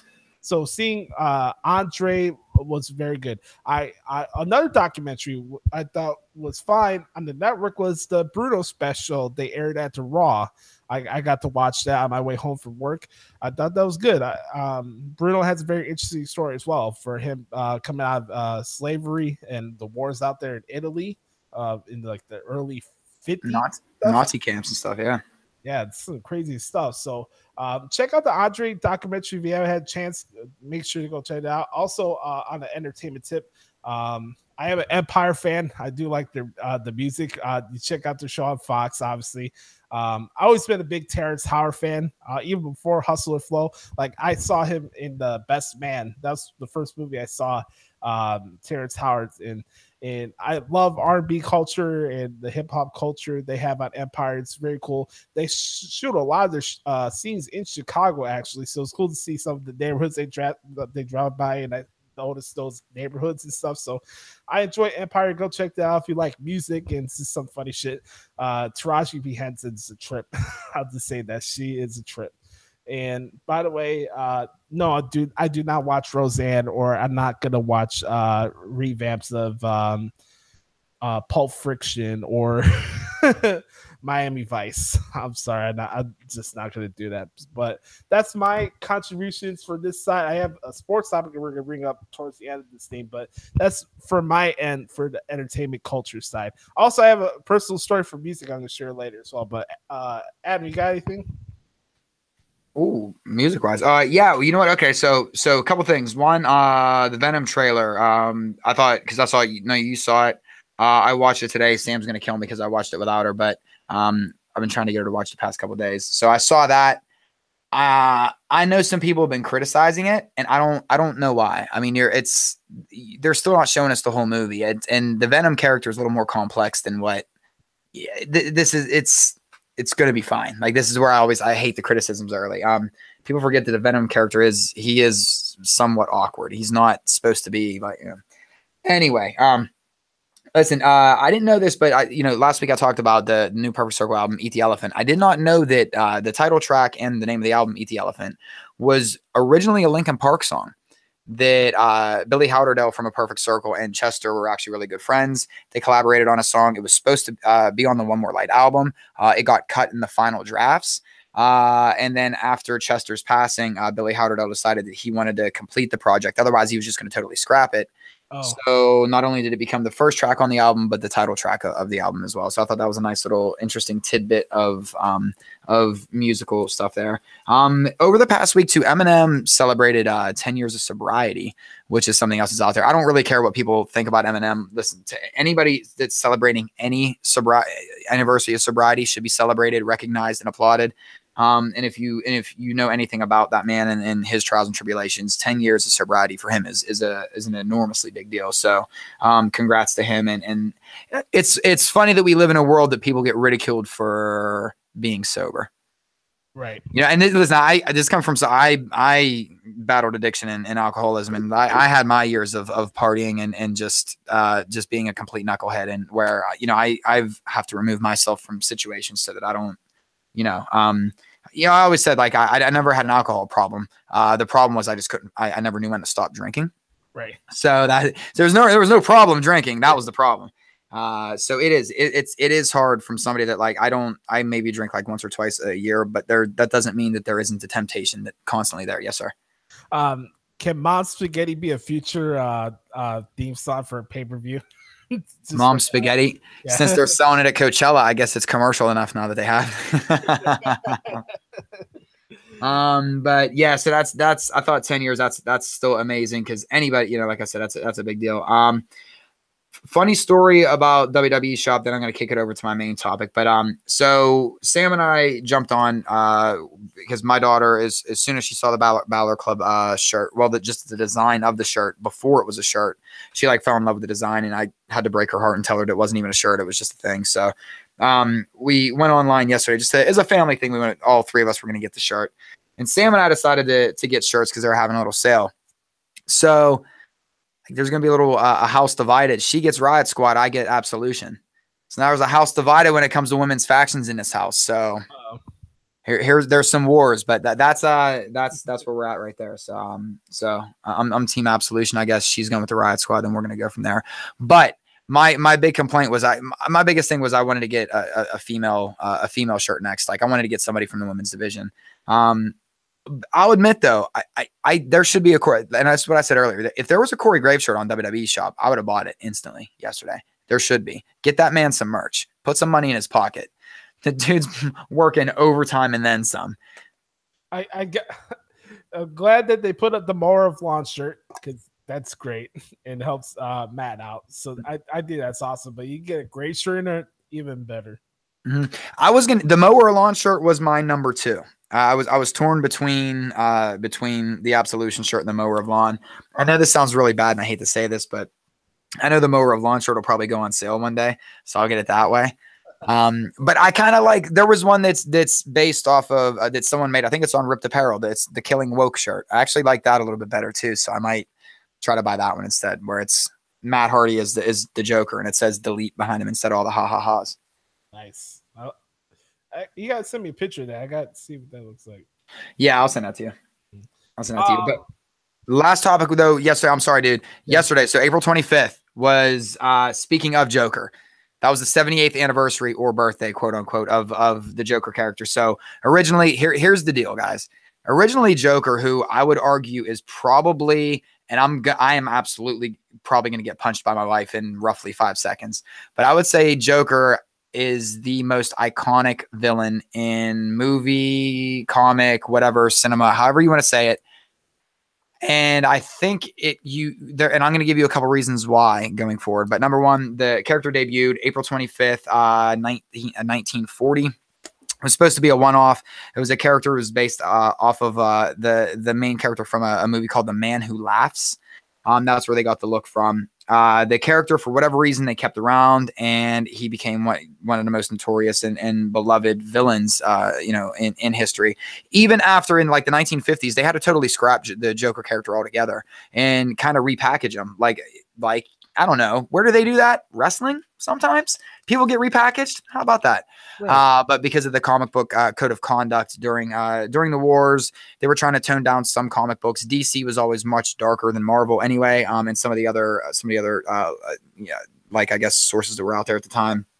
And the Joker was unfortunately the character that took the biggest brunt of this. And he went from being that maniacal, sadistic, very, very, very a psychological type of guy to the campy Joker that our dad's generation loves. You know what I mean? The Cesar Romero type of Joker that Jack Nicholson kind of emulated in the first Batman movie. But it wasn't until the 70s that they kind of brought him back into like the ruthlessness and the not just campiness, but the I guess just the totally vacant of any kind of just devoid of emotion and or anything other than wanting to see the world burn, so here's my question to you, Josh. So we had 78 years. Joker's going to turn 100 on April 25th, 2040, which I'd be 60. So if I make it to 60, that's going to be my goal. I at least need to make it to April 25th, 2040, so I can be around for Joker's 100th anniversary. But I'm going to give you my answer after this, but I want your answer first. So we've had 78 years of Joker and Joker stories. It doesn't have to be from a movie. What is your favorite Joker incarnation, story, and it could be from just a singular episode from the old TV show. It could be a movie. It could be a comic book. Wherever. But what's your favorite Joker placement, and even in pop culture? Because Joker's a character that transcends. And here's why that I would say that Joker is the biggest villain, arguably probably the most popular villain. And this is where Sam walks in the room and punches me in the face. I would put him over Darth Vader, because even though Joker has an origin story coming out, his won't suck like Darth Vader's did. Oh man. Oh man. Bring back some childhood memories of that shit with Darth Vader. Here's the thing. I know I'm gonna bring up Heath Ledger a lot in this for my answer, but a lot of the Joker I've seen, I watched a lot of the old stuff from back in the day, the TV show. I watched that with my grandpa, actually. He was a big Batman fan. Oh, I love that show, man. I grew up on that. Yeah, Cesar Romero and Frank Gorshin's Riddler, to me, were like, they were the two dudes. Yes. So Joker, I always appreciated him. I wasn't really into like the Joker versions in the early 90s, like where you had like the animated series. No, like the cheesy movies where you had so Nicholson's portrayal. Okay. I wasn't really into that, to be honest with you. I wasn't into Mr. Freeze either. So for those who are wondering if I'm a Schwarzenegger fan, no, I did not enjoy that one so bit. I actually got to see a part of the shooting of the Joker and Batman movie in Chicago when they're actually filming their scenes. I was actually down there to see the car chase scene they were doing under the tunnels by Lakeshore Drive. That shit was awesome. I'm not gonna lie, that shit was awesome. I was 11 at the time, because that movie came out in 2005, I think, if I'm not mistaken, or 2008. 2008. There you go. Actually, I believe it might have come out, I want to say July 17th, 2008, or July 27th, somewhere around there. I shouldn't know the date, but I'm a fucking nerd. Well, they were shooting in 2006. Not that's how. Yeah. They were shooting in 2006, and they're having these stories, and they talk about how Heath Ledger had funny drinking stories in the local Chicago clubs down there. There's this rib place called Carson's downtown in Chicago, and there's this big get around. It was Heath Ledger. It was the guy who played Batman. I always forget his name. No, Christian Bale. There you go. Christian Bale and Heath Ledger worked together at Carson's. It was 2006. Some jackass came in trying to cosplay as the Riddler, trying to start shit with the guys.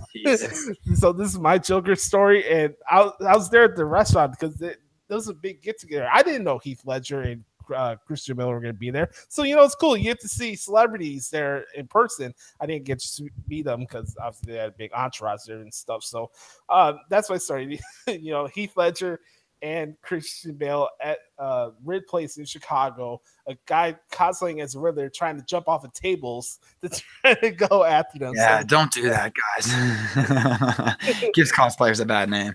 Yeah. I have a couple quotes I do want to share from Joker that I do like. Not stuff that I relate to, but stuff that's not played well to the character. Like this one. Do I really look like a guy with a plan? You know what I am? I'm a dog chasing cars. I wouldn't know what to do with one if I caught it. I just do things. That was one of my favorite ones from the Ledger movie. Other ones, trying to remember off the top of my head. Oh, here we go. This is the last one I'll share. Their moral codes, their code, it's a bad joke. Dropped at the first sign of trouble. They're only as good as the world allows them to be. You'll see, I'll show you. When the chips are down, these civilized people, they'll eat each other. See, I'm not a monster. I'm just ahead of the curve. That's my favorite Joker quote. Yep. And that one's straight from the interrogation scene. And there were a lot of great. Now, I'll admit, as a Joker fan, and I think this is why I've started to kind of like, because that Joker was almost like the grunge Joker. You know what I mean? So like, there's a generation that really relates to that, because it was a different Joker than so unique that they're actually doing the Joker, I guess, prequel that's coming out with Joaquin Phoenix, allegedly rumored. It's supposed to be a backstory to Heath Ledger's Joker. And I'll admit, I don't know.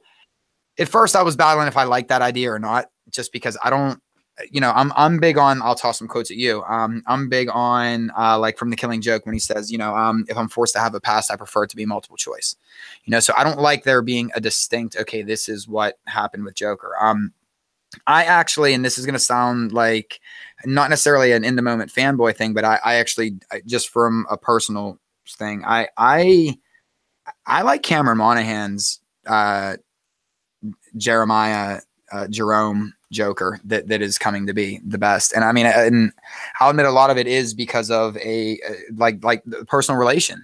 Like I just relate to it. Listen, I'm a little bit in the head. And it's when, it's almost like Jerome and Jeremiah are like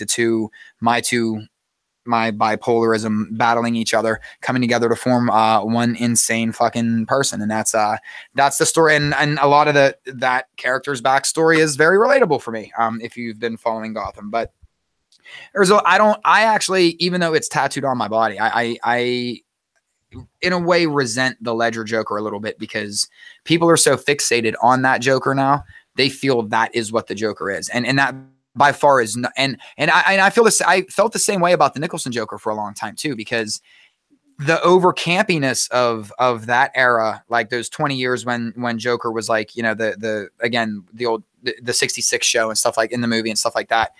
I mean, he was just changed because of the times. That wasn't really what the Joker character was. So like but every generation kind of clings on to a certain Joker. And I guess in a way that's all that really matters. And that shows why that character is not only will survive the test of time, but will always be one of the most perfect villains, because no matter how you tweak him, he's beloved, he's obsessed over. And the one thing that I will always say is about Ledger's, as much as I kind of resent it a little bit, Ledger's Joker was only on camera for 19 and a half minutes. And that movie was like 2.5 hours long. So that shows you how effective. I think the Joker character is, the anticipation of the character is just as effective as when the character is on screen. Right.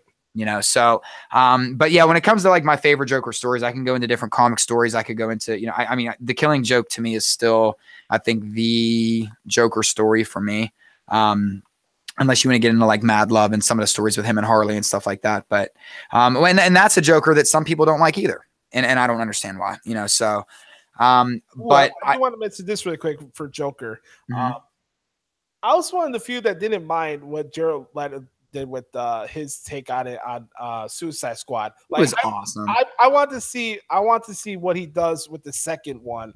I don't know when the second Suicide Squad's coming out, but I want to see how he like evolves with that as that movie comes out. I don't know if he's going to be involved with the second Suicide Squad, but they're supposed to have a Joker and Harley standalone, and he's supposed to reprise the role for that. I'm not sure Joker's going to be in Suicide Squad 2, because since they changed him and he wasn't the big bad of the first one, it's a mess. They're kind of tripping over themselves, and that's why I agree with you, dude. The Jared Leto incarnation was actually, to me, the perfect blend of Nicholson and Ledger, because Joker really is a blend of Nicholson and Ledger. There's a happy medium in between where he was at, and I think that Leto found that. I just think that because it was so tied in with New 52 and the way that the comics have led Joker and how Joker's appearance is now, people didn't want to look at that. They just want to say, well, that's not how my Joker looked. Just like everybody has their president and their champion and I have my Joker.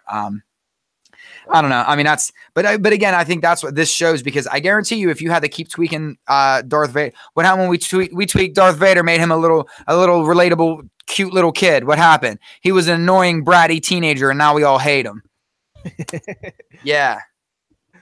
I'm gonna loop this into something I was telling you about earlier before we started recording. So for those who listen to the show, know that I played music for over 10 years, actually, before I started becoming a broadcaster.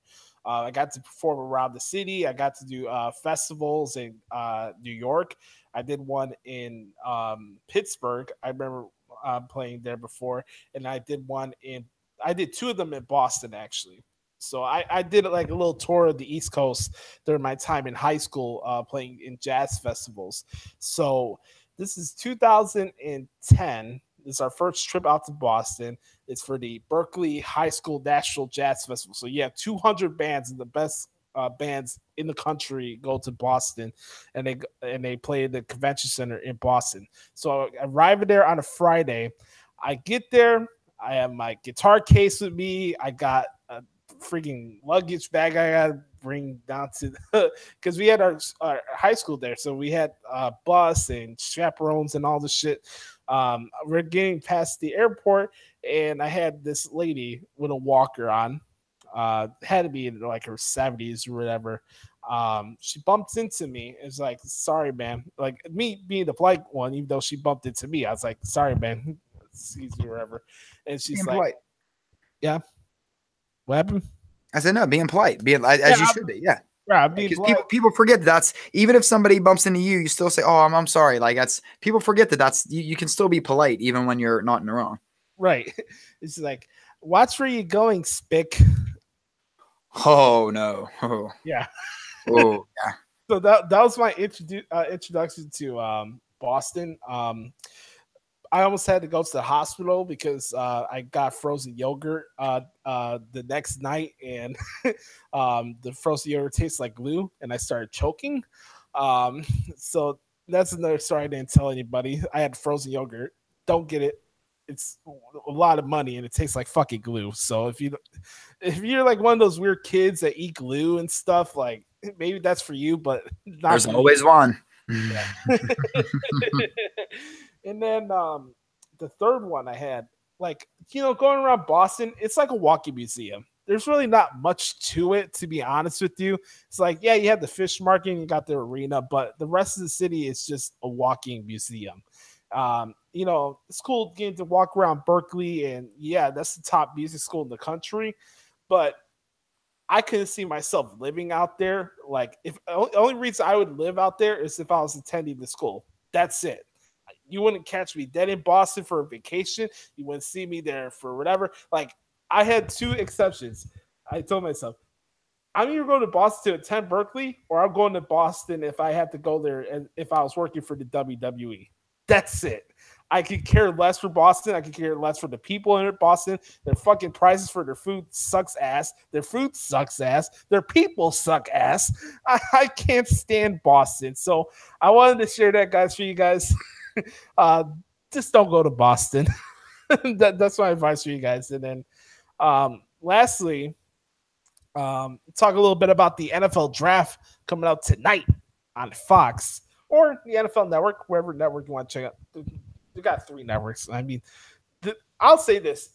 Props to the NFL for the amount of coverage they get out of this draft. Like, they go all the way out. Like, they treat the draft like WrestleMania, like big time. They go out and like they had the draft in Chicago for 2 years, and I got to check out the setup and stuff. I actually sent you a couple of pictures from the draft, some Raider stuff. Right? I remember sending that to you. And they had the draft set up a couple blocks away from where my broadcasting school was. So getting to see how that whole setup was with ESPN, I thought that was very, very cool. But the draft tonight, Bears got the 8th pick. The Raiders got the 10th pick. I don't know if you've been paying any attention to the stuff with the draft or anything, but do you enjoy the draft for what it is? What's your thoughts on it? Dude, I enjoy the hell out of the draft because I don't watch it. So there's no way it annoys me.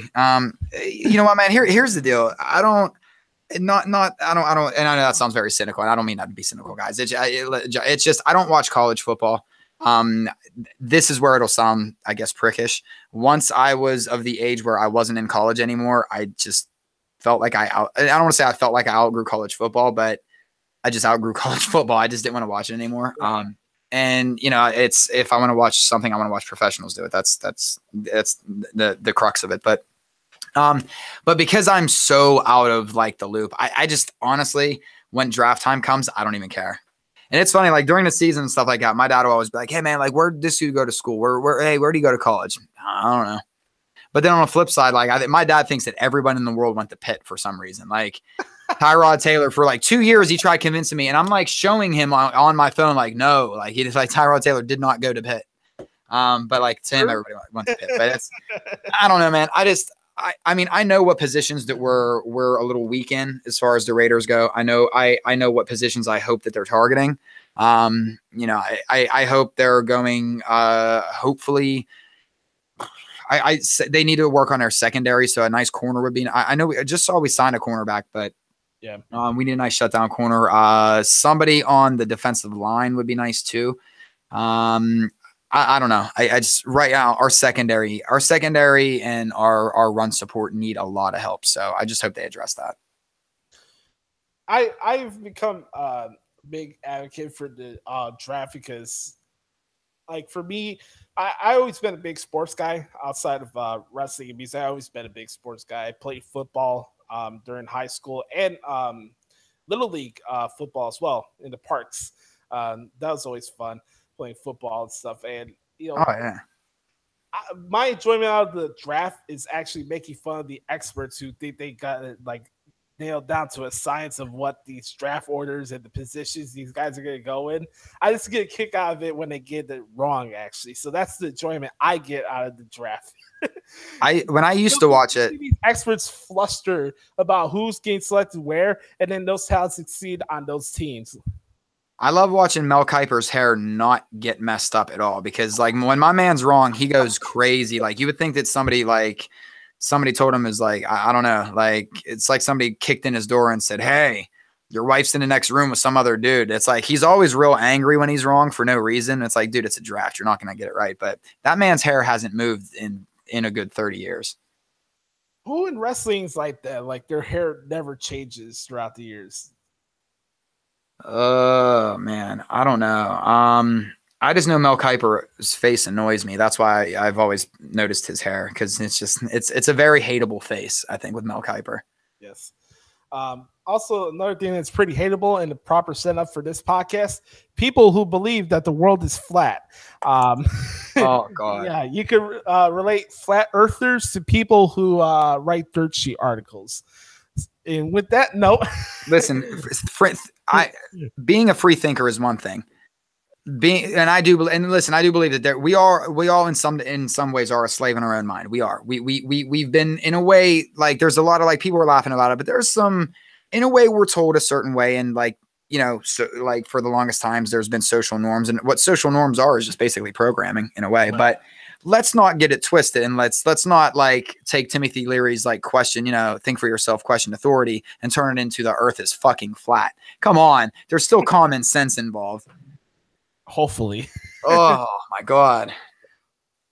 So, well, thank you, ladies and gentlemen, for check out our shenanigans today. Hope you guys enjoyed the show.